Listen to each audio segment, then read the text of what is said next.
So PixInsight has just upgraded their multiscale adaptive stretch, or MAS, to the version 1.1. As you might have seen in my last video comparing the MAS to Verilux and to the new statistical stretch, MAS is not by default the best stretching option of the three, but given it's the only one which can make use of the real-time preview option of PixInsight, it is, for good or for bad at the moment, the most efficient way to do the stretching. And from that point, making MAS better is definitely relevant for all of us. So in this video, I will have a look at what changed and if it is really relevant, if it is really an improvement. Hey, this is View into Space. I'm Sascha from Switzerland, so grüezi miteinander, and thanks for watching my channel. So we will do that relatively efficiently. We take 3 of the pictures that you already know from my last video, Andromeda, Pleiades, and the Jellyfish Nebula. We will stretch it with the new MAS and then compare it to the last time I stretched them with MAS and see if anything changed. So we will start here with Andromeda. We go to Process, and then here it is, Multiscale Adaptive Stretch. So let's first of all look at the window and what has changed. And it's mainly 2 things, but very relevant things. One is here the background reference. Because before, when it goes about the target background, it simply calculated an average over the whole picture. But that's usually, especially when you have bright objects on it, that's too bright. So when you give them a background reference, the target background will really refer to the real background, which gives you a much more accurate way of defining how dark or how bright the background should be. And the other thing here is with the contrast recovery, where we can now actually enter how much of the contrast recovery we want. And before, that was really an issue because it was just on and off. And sometimes neither was really the way to go. So that it's now possible to actually change this is very welcome. And we will see that now. So from a workflow point of view, the first thing I do now, I set a preview of the background. So I look around in the picture. And I see, for example, up here a rather dark spot with not a lot of stars. So I zoom in here. And yeah, I think here that would be great. So I go to Preview. I'll set here a preview. That's my background. And now I activate here background reference from Preview, Andromeda Preview. Okay. Now I actually have to switch off the lights here and open the real-time preview. And now we start working on it. That looks at the moment a little bit overdone, but I think Ron would approve it. But anyway, so probably I want to have the target background a little bit darker. So around 10, that looks better. Now I play with the aggressiveness.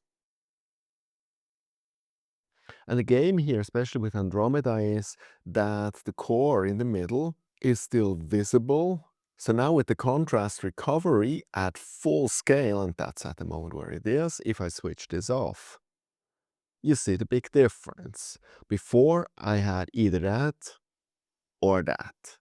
This is very nice, as you can see down to the core, every detail.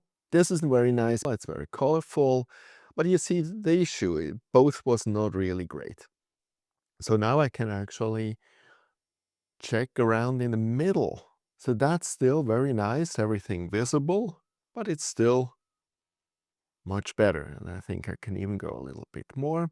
And what the PixInsight staff says is that this actually correlates a little bit with the aggressiveness. So the more aggressive you are here, the higher the intensity, the more you go down with the aggressiveness and vice versa to compensate it. So now that I went down, I might actually go up a little bit with the aggressiveness. Exactly. So it nicely shines, but in the middle, I still see all the details. And the other thing is with the dynamic range compression, which is mostly also about the stars, I feel they're a little bit big and bright. So if I go here up with the dynamic range compression, the stars get a little bit muted and everything looks actually even better. And I like that. And so let us see now the result I reach now with the result I achieved the last time. So this was last time.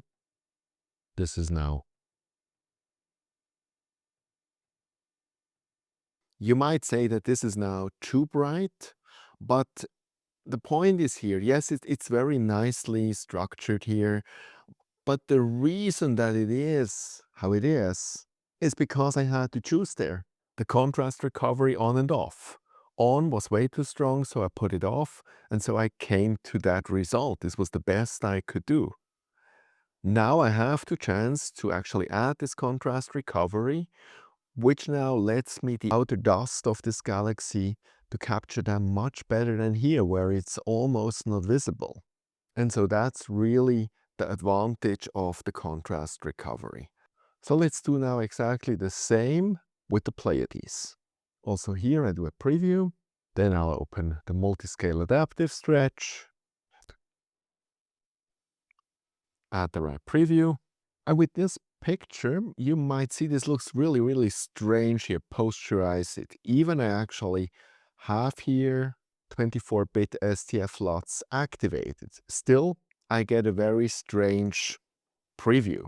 And this all comes down again to this extreme instability of PixInsight, which I covered at length in this comparison video I did.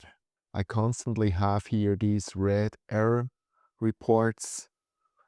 It's really no pleasure anymore working with PixInsight, and we desperately, desperately need a new version.